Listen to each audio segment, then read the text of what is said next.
star so bright. Pull your hat down, make sure your cinch is tight. Horse is kinda snuffy, cold chill up your spine. Go get your ass moving, son, we're burning daylight.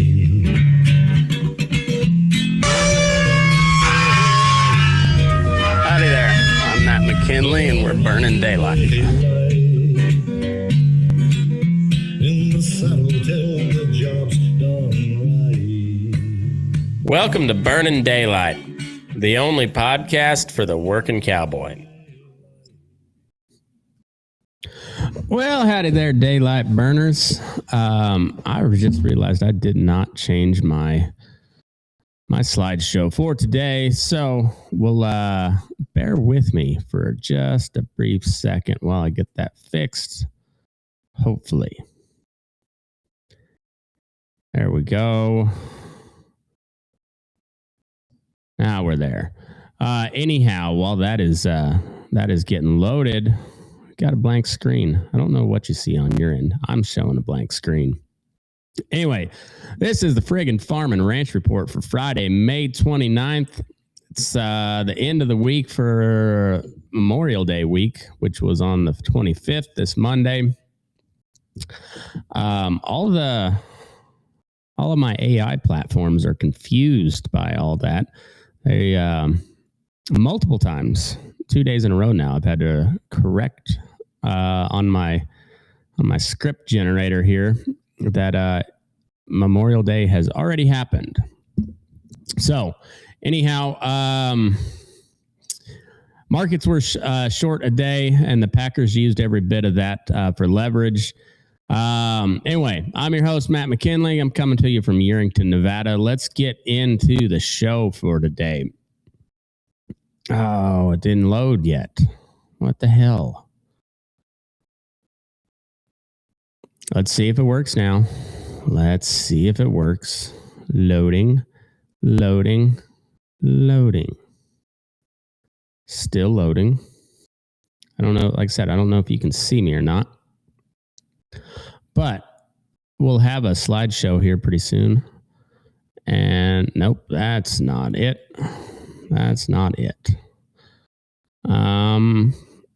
Okay. Let's try this one more time.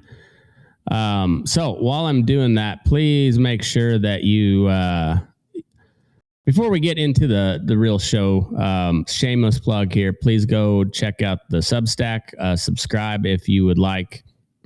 It's burningdaylight.substack.com.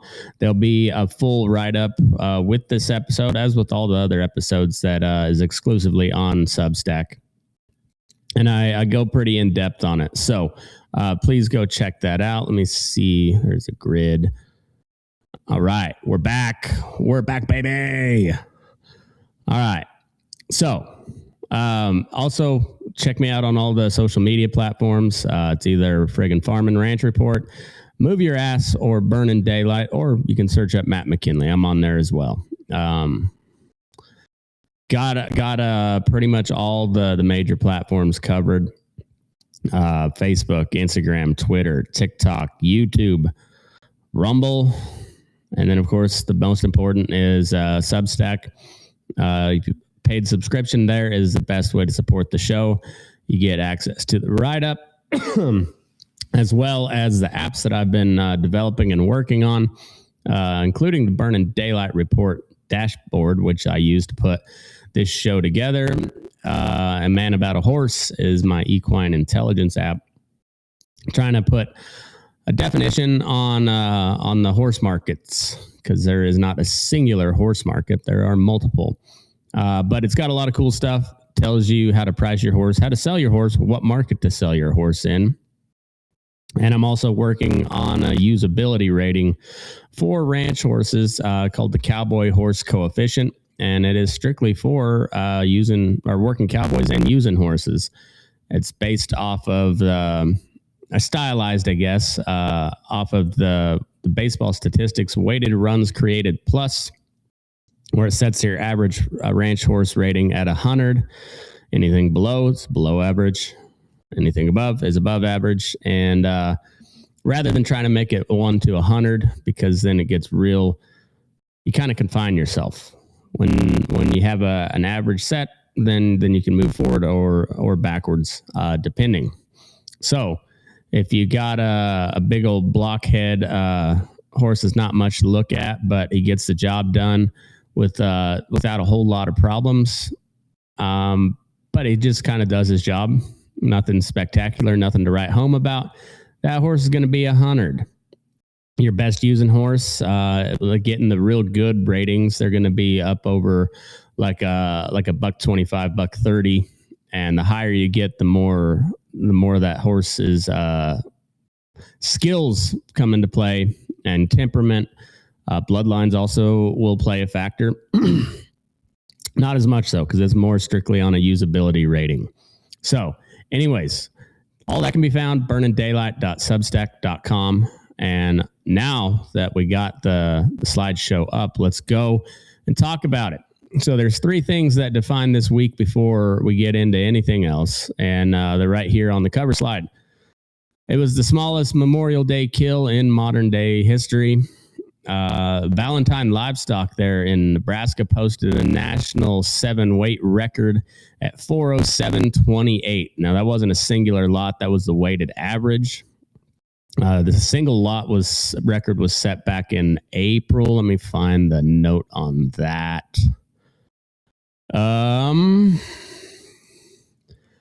April 9th, that was at 468 even for 7 weights. So the national daily average, or the weighted average for Valentine was 407.28 on some 7-weight steers. That is big money.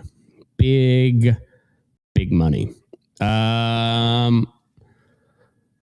And then we have Screwworm within 60 miles of the U.S. border, and kind of everything else is all tied to something dealing with this. So let's get into it, huh? The board this week, it was here we go. Hard red winter wheat is facing pressure from crop disaster, and now that you've seen it, I'm going to cover it up with my lovely face. My wife says it's lovely, and that's all that matters. The dashboard on the Burning Daylight report is calling today a watch. It's got 54% confidence, which is a medium signal. It has been bullish at times throughout the day this week, but the board has been closing downward, so it's keeping it at a watch. The Freedom Framework, which is the engine that I have built, well, I had AI build it, but anyway, it's pretty interesting, and so it determines how friendly of a business environment that we have. What are the market conditions? And right now, it's got a 59 out of 100. Let me pull that up so you guys can see it. There it is. Let me pop it up on the screen as soon as it loads. It's a handmade site. And by handmade, I typed a whole bunch of shit into AI myself to make it. So it's a little slow at times, but we're building it all the time. And the more people I got subscribing over at the Substack, the more work I can put into it to make it better. So as you can see right here, it's at a 54% watch. The supporting signals behind it is corn's down 2.3%, which gives you some relief on your feed cost, your cost of gain. Cattle on feeds at 11.58 million head.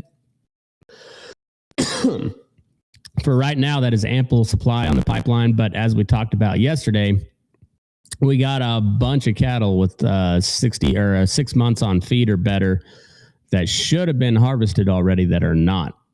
Market is at an inflection point, so watch for confirmation. And then here's the Freedom Framework.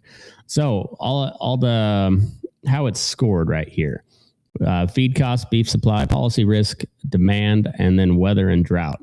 So you got 25 for feed costs and beef supply, 20% on the policy risk, 20% on the demand, and 10% going to the weather and drought. And like I said before, I haven't got around to it. I've been working on this studio that I built here, but I think I'm finally on the downhill slide with that. It's been working pretty good. It's been working with Jake on over on BD Baseball, which we try to do Monday through Friday, and then a Sunday weekly wrap up.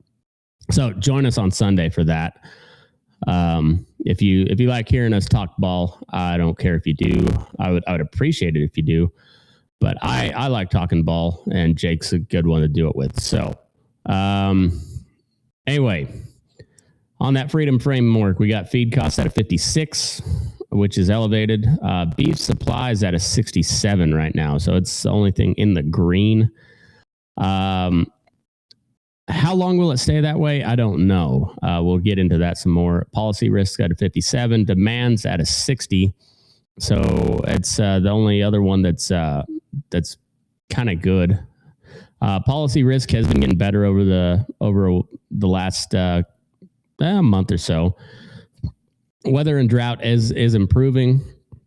We'll get into that a little bit as well. So let's get into the board here. So Friday at close, June live cattle 249.75. They were down about $1.67.5 from the Thursday settle. The fat end in retreat. August live cattle's at 239.05, and that's down $1.95 on the week. The board is pricing that extra supply in. The feeder cattle, all of the front month contracts are down. August closed out at 348.43. That was down 460. September is at 345.35, down 490. October 342.03. That's down 498. November closed out at 338.53. That's down 503. The March 27th closeout was at 328.50, for example. So every contract every month has been lower, and the board is pricing a bigger kill next week with more supply in the pipeline and packer leverage getting a little bit wider. That's all well and good, but the board is not pricing in what the sale barns said on Thursday, and we'll get to that as well. On the grain side, July corn closed out at 455 3/4. That's up 3 1/4 cents. A little bit of relief on the feed costs there. And then hard red winter wheat, Kansas City has been under pressure all week. The crop there is in disaster territory. No other way to put it. We got a little bit of relief on the energy side. West Texas crude index closed out at 88.76. Pulled back. It was up about 3% this morning on the news of the ceasefire deal in the Hormuz. Pulled that back. So 88.76 still elevated, but well below that $100 mark that we had been running at. National diesel average this week at 552.3, and so it's still expensive to haul anything, cattle in particular. All right. On the box beef side of things, got a nice little spot where I can park myself without blocking anything. So this was for today, Friday, May 29th. Choice cutout was at $391.47. That was down about 85 cents. Second straight day it's been down. And the select cutout is at 383.18. That was down 240.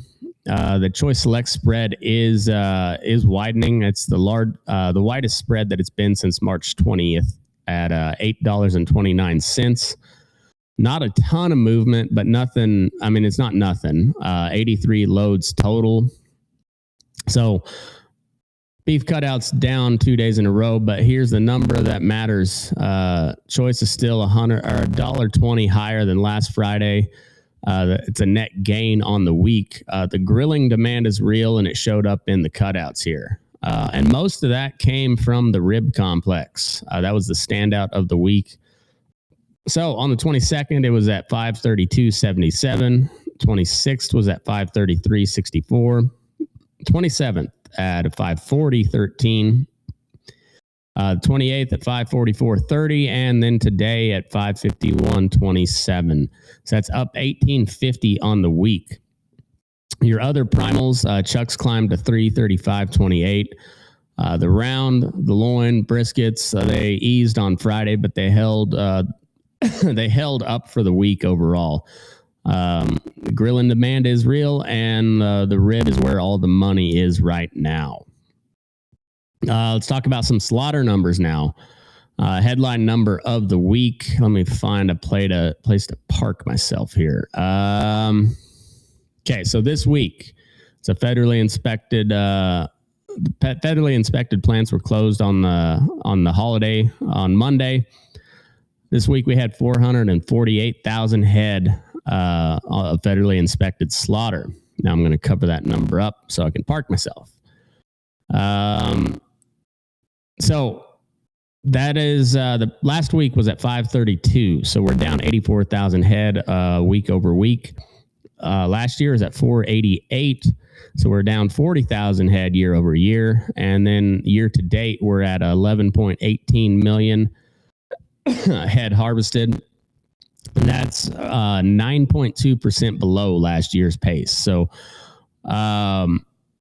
projected finish over next week is, or for this week is 455 to 465, 465,000 head. And that is the smallest Memorial Day week cattle slaughter in modern history. The big story behind it is heavy carcasses are backstopping the production. The average live weight is 1,469 pounds. That's unchanged over week to week, but it's 45 pounds heavier than it was last year. So that comes into play with that 2 million head of cattle that were 180 days on feed or better. Heavier cattle make a heavier carcass. Also, you get a lot more trim off of it on the fat side. So if you don't have any lean to grind with it, that leads to waste. Last year, we had average dressed weight. We got 900 pounds this year versus 870 a year ago. So 30-pound heavier carcass. And the year-to-date beef output is 6.6% below last year at 10.04 billion pounds. Next week, they're expected to ramp back up to anywhere from 530 to 540,000 head. The Packers know it, and that's exactly why they were lowballing on the cash price this week. Heavier cattle are keeping beef supply propped up, even as the head counts are falling downward, and the short week gave the Packers all the cover they needed to suppress the price as much as possible. And then here's the standoff. I'm going to park myself right in the middle here. There we go. All right. Fed cattle trade this week was slow by design. The Packers are coming in with a 253 100 weight live bid, and they've been pushing that all week. The feedlots held at 260 for the 5 area steer negotiated. There's a $7 gap. And as of yesterday morning, only 1,559 passed through. The yards said thanks, but no thanks, and they didn't sell a whole lot of anything. Packers squeezed on plant margins, and the short holiday week gave them cover to lowball. Yards do have a window right now next week with the chain speed ramping back up. And whether the weather holds or back-end pressure forces hands, that is all a question for Monday. Let's look at the cash versus the futures and what the structural story is there. So we got the 5 area weighted average at 260.49 100 weight. The national steer price from National Beef Wires at 377.10. That's on the feeder side of things. That's up 12.65 from last Thursday. So while the futures board has been bleeding all week and bleeding pretty heavily, especially on the feeders, The cash price says no, these things are worth some real money. Oh shit! My on my dashboard, the feed costs just slipped into the red. I wonder what that's all about. On the Freedom Framework, it went from like a 56 down to a 28. We'll have to see. I'll have to look into that, see what the deal is there. But live update for you. Okay. The RTI 7-day feeder index is at 374.58. That's up 587 on the week, and it's 21.56 over the August board. The cash over futures, so the NSP over the national steer price over the August futures is 24.08. So cash price is running quite a bit higher than the futures right now. The board and the barns are not in the same room. They are not talking the same conversation. Cash and futures are anywhere from 21 to 24 bucks apart. And historically, gaps that wide do correct. What direction what direction they close that gap is anybody's guess. I think the cash trade holds out, and it was good to see the feedlots holding strong on that 260 number. Now, that doesn't do anything to lower your prices at the grocery store, but if you're a producer, with the feedlots holding that line, they are telling you that, yeah, we do want you to rebuild the herd. We do need you to retain some heifers. So going forward, we will have some cattle to harvest. That is kind of the big story. Let's talk about some of these sale barns. So up in Valentine, Nebraska, they had a special feeder calf sale yesterday. On Thursday, Corbett Wall awarded them the Superior Steel Sales Stickout Sale of the Day on his feeder flash. They ran 2,582 head through the ring. And they had the national 7-weight average, highest daily weighted average for 7-weight steers in U.S. history, coming in at 407.28, a 100-weight. Valentine posted the top 10 highest priced 7-weight sales in the country on the same day. The all-time single lot a record came in on April 9th. There was 172 head of 710-pound average. It came in at 468.80. And then yesterday's record was the national daily weighted average. Two different records, both set by the same barn. On the weight class side, we had 74 head weighing 713 average, brought 452. That was the second highest 7-weight in Valentine history, behind that April 9th record. On the 6-weight side, they had 96 head weighing 601. They brought 512. That was a new barn record there in Valentine. And it was the 5th highest 6-weight sale in U.S. history. On the 5-weight side, we had 44 head weighing 500 pounds. They brought 569 100. That was the highest 5-weight steer sale in the county or in the country on Thursday. 4 weights, we had 11 head weighing 406. They brought 602.50. That was the highest 4-weight sale in the country on Thursday. So Valentine now holds 5 of the top 10 all-time 7-weight steer sales in U.S. history. And the weight spread tells a feedlot story. So the 8-weight average is at 355.39. The 7-weight's at 407.28. That's a discount of 51.89 on the 8-weight steers. One of the widest weight class spreads ever recorded.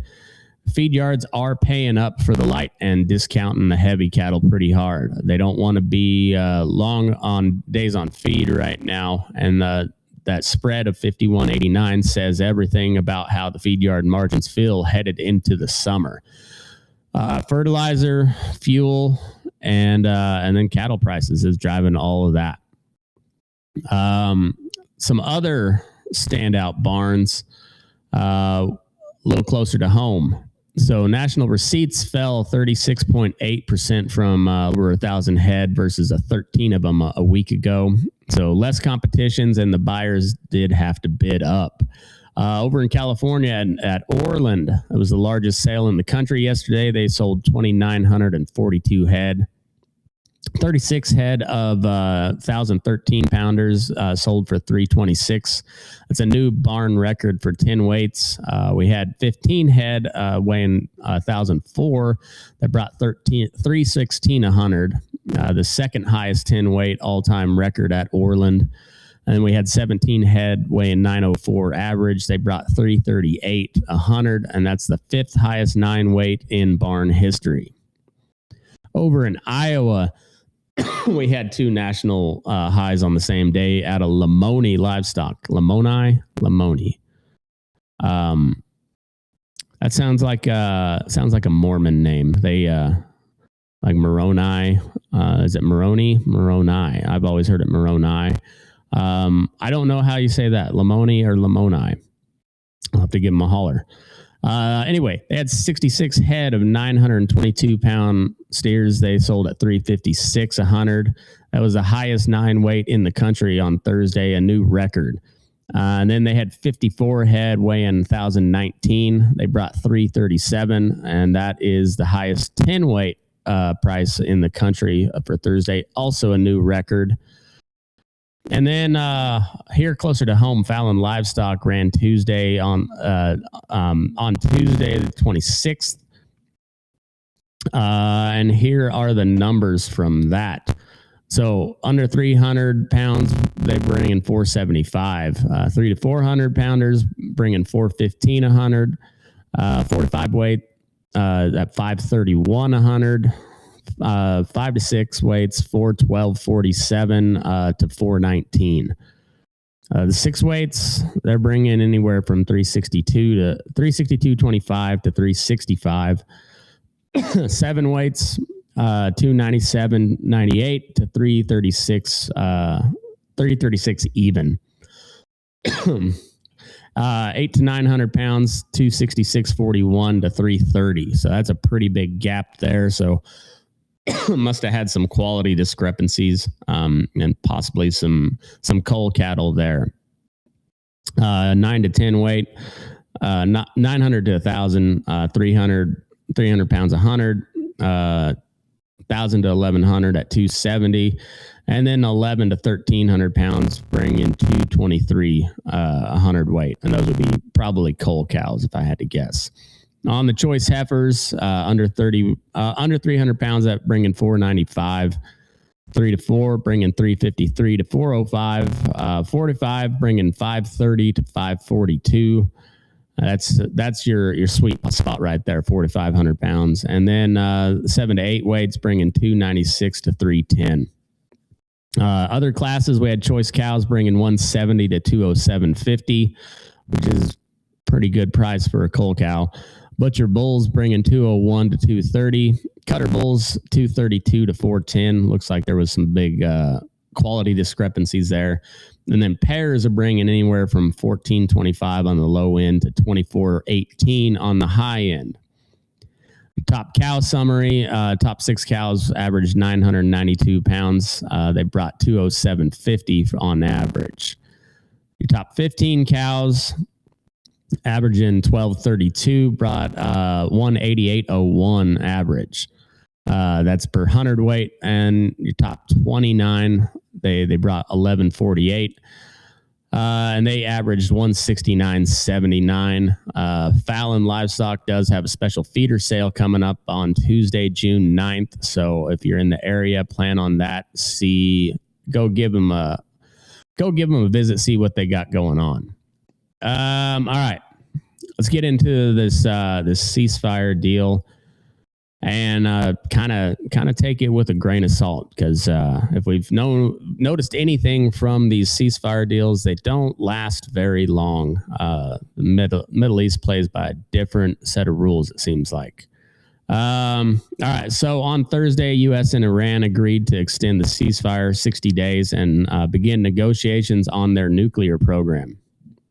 The agreement keeps shipping through the Strait of Hormuz unrestricted, Apparently, Iran still has some mines they got to clean out, or maybe they don't. I don't know. But that's what they're saying. And the markets reacted accordingly. S&P 500 is now at a record high. Was at an all-time high Thursday. NASDAQ also at record high on Thursday. And West Texas crude sold off, and it erased an earlier 3% gain on the news of this ceasefire. So the Hormuz is open and unrestricted, allegedly. What does this mean for your inputs? Well, your fertilizer is still really expensive. Anhydrous ammonia coming in at $11.18 a ton. Urea is still elevated, and Hormuz disruptions have been pressuring sulfur, oil, and gas shipments, which are all fertilizer feedstocks. And if Gulf shipping stays open through the summer, the back half of 2026 looks a little bit different on the input side. So keep an eye on this. Watch it. It's the first crack in 14 straight weeks of fertilizer price increases showed up this week, with potash and UAN 32 easing off a bit. So watch whether this ceasefire actually holds for 60 days before you price it into your operation. But if you find a good price now, I would say probably take it, because we've also had some strikes on IRGC gunboats, and I think the Iranians fired some missiles at our bases in Kuwait. So they say it's a ceasefire. Is it really? Yeah, depends on who you're talking to, I guess. Take a look at the drought map real quick. We did get some relief in parts of the country, but other parts of the country suffered still. So heavy rains improved conditions this week in Tennessee, Kentucky, and Ohio. They all got some meaningful moisture, and that's good news for the Southeast. But dryness expanded in the high plains, Kansas, and the western Dakotas, with hotter temperatures and limited precipitation. Your plains cattle states got drier this week and not wetter. So while the South and the Midwest is looking a little bit more favorable, out in cow country, it's still hot and dry. Winter wheat is it's a disaster for the crop condition. The national good to excellent reading is at 26%. The week ending May 24th, so that was last week. Kansas on their poor to very poor is at 55%, with only 15% being good to excellent. Nebraska. University of Nebraska-Lincoln restructured the entire 2026 winter wheat variety tour due to persistent drought and repeated freeze events that have further stressed the crop. So close it out on the hard red winter wheat. It was down hard today, and crop condition is the main driver in that price reduction, or in the price. So the practical angle here is that failed wheat does often mean emergency grazing. So Southern Plain producers with wheat ground that did not make a crop can run cattle on it this summer. And that is a real release valve for tight grass crop in the region. So watch your sale barn receipts over the next few days for the cattle to start moving through. Out here in Nevada in the Great Basin, the fire outlook is above normal through the summer. No meaningful moisture in the forecast. So plan now and not when something catches on fire. California hasn't been burning too hard yet this year, but it's not June yet. And I would expect to have some sort of smoke haze hanging over us for a good part of the summer. I hope that's not the case, but that's kind of what I'm factoring in. All right. So these are some articles that I saved throughout the week that I thought we should highlight a little bit. And some are more important than others, but all of them I thought were interesting enough to click save on. Also pop up the dashboard. Something that you guys can use for your own thing. So all the market stuff here is on the markets tab. Farm and Ranch is just ag news aggregator. And you can filter it. I just updated this yesterday. But so you got topics: cattle, grain, hogs, dairy, policy, and weather, and then all the sources that I have at the moment. So Tri-State Livestock News, Feedstuffs, Brownfield Ag News, Farm Progress, Beef Magazine, Boo. We got the Fence Post, RCAF USA, the High Plains Journal, and Farming Online. And I'll continue to add more to that as I get to it. So anyway, if you look over here, I can click save. I'm not going to save that one, but just for example, right above my head here, you can see it. I'm going to go ahead and unsave it. But that can all be found at the Substack, burningdaylight.substack.com. Okay. On the Screwworm angle, it's now 60 miles from the border as of today. This is from the Fence Post. All southern ports of entry still closed to livestock imports, and 60 miles is not enough of a buffer. That is kind of a hair trigger. Still no timeline on the reopening of the border. So Mexican cattle are not coming this year, it doesn't look like. That feeder supply hole stays open heading into the summer, which is good for domestic cattle prices. The National Farmers Union, this is another story I saved. They urge the Senate on a farm safety net. This is from Feedstuffs on the 28th. National Farmers Union sent a formal letter to the Senate citing rising farm debt and bankruptcies, and the NFU is putting that in writing while the farm bill is still not moved. Is pressure on the official record. The letter is the news peg this week, and instead of the farm bill, because the farm bill has not gone anywhere. It still sits in the Senate waiting for a markup. The USDA Beltsville lab closure is feared. So the beekeeping community, which I've learned a lot about bees here over the last couple of years. My wife has got into it, and we got a really good beekeepers club here locally. But the beekeeping community is alarmed about the potential closure of the USDA Beltsville Agricultural Research Center in Maryland. This hits alfalfa, hay, and fruit and nut productions, and anyone on Western irrigated ground who depends on pollination contracts. Bees are not optional infrastructure. So file this under the Doge era research consolidation with downstream ag consequences that nobody's talking about just yet. While I was a big fan of Doge, they, as I said before, they used a pretty ham-handed approach on stuff. And then the Republicans in Congress who have the power to codify any of these Doge cuts into law have not done so. Because turns out the Republicans like spending mine and your money just as much as the Democrats do. Sometimes on different programs. Most of the time, they cede some ground on domestic and social issues, and while the Democrats will cede ground on defense and war spending. Okay. The USDA Great American Cotton Plan has been announced. This is also from the High Plains Journal today. USDA launches an initiative to strengthen the domestic cotton economy and expand U.S. textile manufacturing. It's a policy signal that the administration is building commodity promotion programs outside the Farm Bill framework. The Southern Plains and Southwest operators, cotton is competing for your acres against wheat and forage, so worth watching. I wonder what the NAACP has to say about this, because who is going to pick that cotton?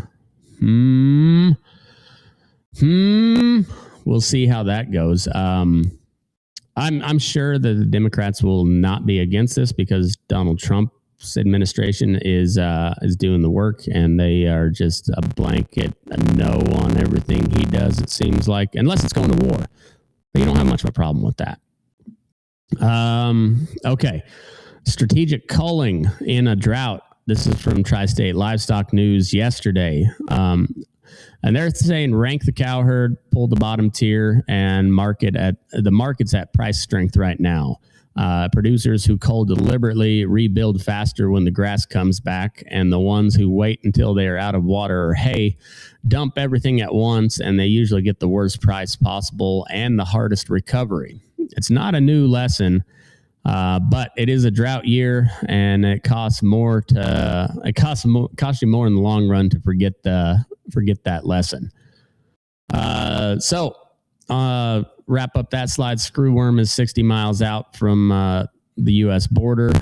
Bees might lose their federal research lab, and strategic culling is a move this drought year on purpose, but not by panic. So do it now before you're in a real tight spot is kind of the lesson to be learned from that. Okay.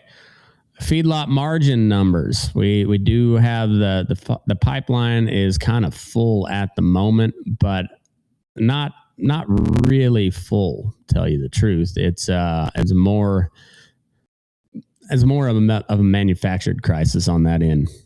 So the board broke hard this week with live cattle futures off more than 3% today, and the feeder curve was down $4 to $5 across every contract month. Corn gave back almost 2.5%, so that is a little bit of relief on the feed side. And soybean meal's at $329.60 a ton, which is manageable, not cheap, but it is manageable. But the structural picture on the price has not changed. The cattle on feeds at 11.584 million head, 2% above a year ago, which that's the first year-over-year increase in 18 months. But also the placements are 6% over a year ago. So more of them coming through the front door. But the big thing is the marketing. April marketing is down 10% from a year ago. And so you got fewer cattle moving out the back end. But the corn being down does help out a little bit this week. The pipeline is filling and full and still filling. And the board is starting to price that in. But as we talked about with these sale barn numbers, this Valentine weight spread tells the feed yard margin stories. So you got a $51.89 per hundredweight discount from 8 weights to 7 weights at Valentine yesterday, which means that the feed yards are paying up for the lighter cattle and discounting the heavy cattle pretty hard. They do not want more days on feed.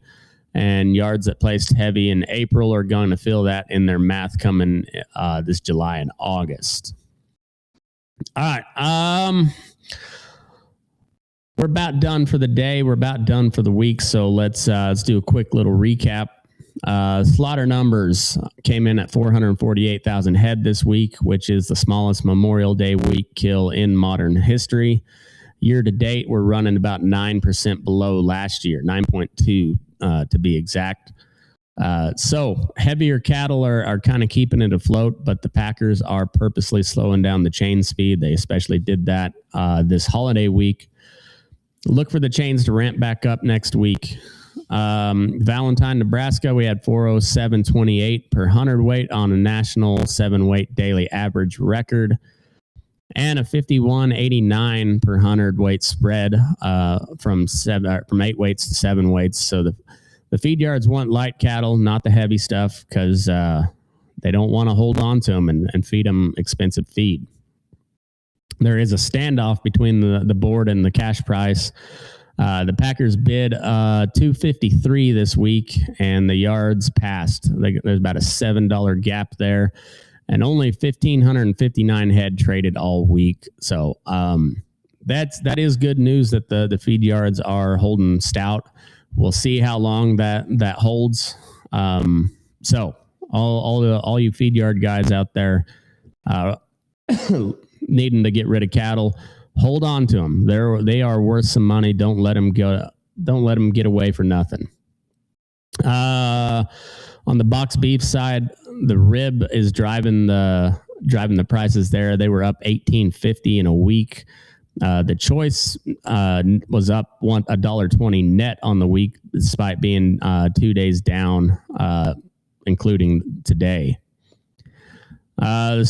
Screwworm 60 miles out from the border, and the ports are shut down, and the Mexican cattle supply still remains a big hole in the feeder supply in general.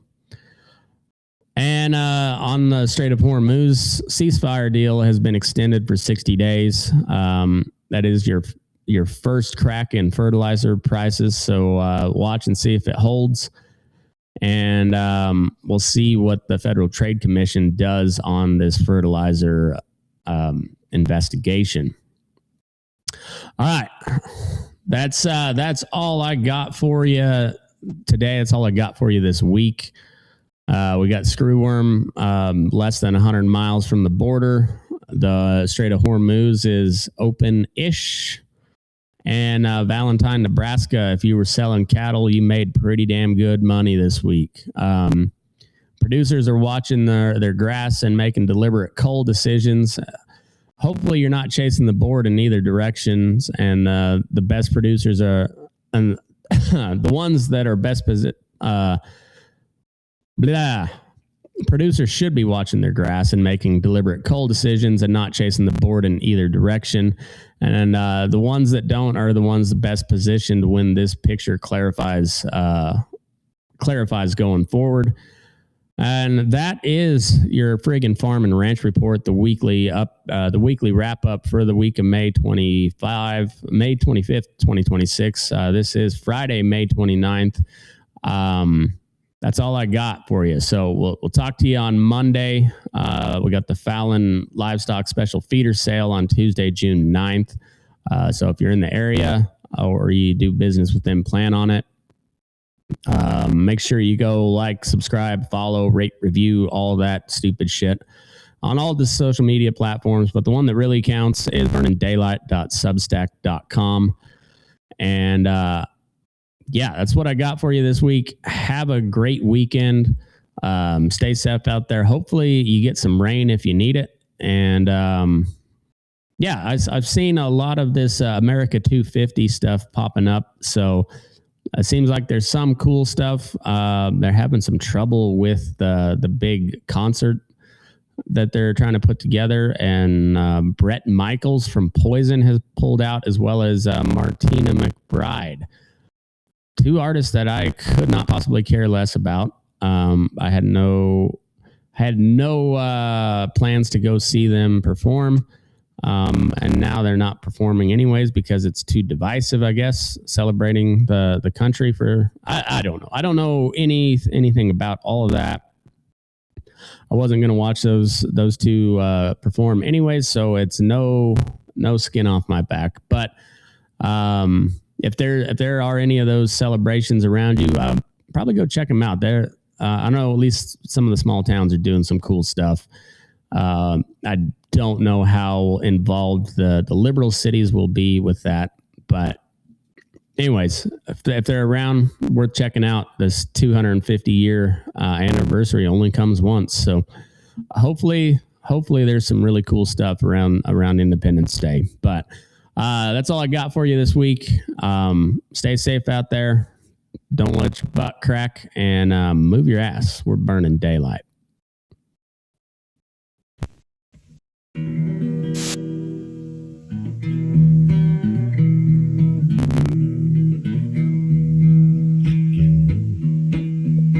Your eyes up in the morning beneath the stars so bright.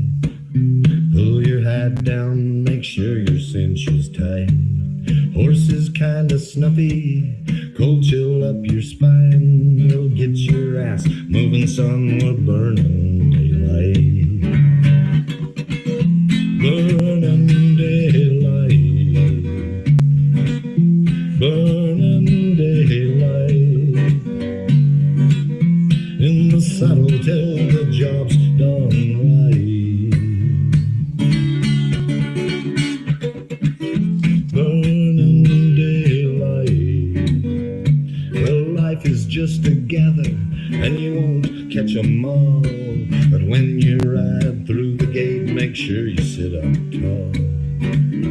see the horizon, it's looking pretty bright. Well, get your ass moving, son, we're burning daylight.